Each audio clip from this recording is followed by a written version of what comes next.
কেন রে বেলাল, কি জন্য মদিনায় থাকবে না? কিসের অভাব, কিসের কষ্ট? কেউ কি তোমাকে ব্যথা দিয়েছে না তোমাকে মেরেছে?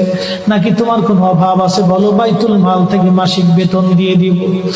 বেলাল বলে, আবু বকর রে, আমার যে অভাব, কোনদিন কিসে অভাব পুরা করে দিতে পারবা? বলো রে বেলাল, তোমার কিসের অভাব? বলে, আবু বকর, আমি আজান দিলে নবী নামাজে আসতো।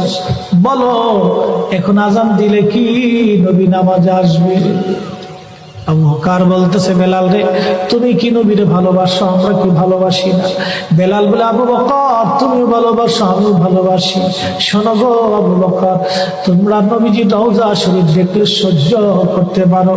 আমি বেলাল যখন আজান দিয়ে নবী রওজা শরীফের দিকে তাকাই, আমার কলিজা গুলি ফেটে ফেটে আসে। আমি বরদাস্ত করতে পারি না, সহ্য করতে পারি না। আল্লাহর হাবিবের রওজা শরীফ দেখে আমি সহ্য করতে পারি না রে আবু বকর, বিদায় দাও, আমি চলে যাব। চলে গেলেন নবীর পাগল। সিরিয়ার দামেস্কে যাওয়ার পরে কিছুদিন পরে নবীজি স্বপ্ন দেখায়, কিরে বেলাল, এটা কেমন জুলুম? কতদিন হলো তোমার কণ্ঠের আজান শুনি না। বেলাল রে, তোর কি মন চায় না আমি নবীর জিয়ারতে আসতে? বেলাল আয়, আমি নবীর জিয়ারতে আয় রে বেলাল আয়, কতদিন হলো তোমার কণ্ঠের আজান শুনি না। স্বপ্ন যখন নবীজি দেখাইছে, এ মুসলমান, হযরতে বেলাল সুদূর সিরিয়ার দামেস্ক থেকে পাগলের মতো দৌড়াইলেন, পাগলের মতো ছুটে আসলেন।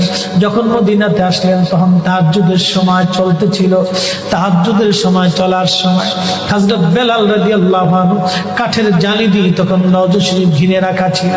ওই জালির পাশে বসে বসে, জালির সঙ্গে মাথা ঠেকাইয়া নবীর পাগল বসে বসে গুনগুন গুনগুন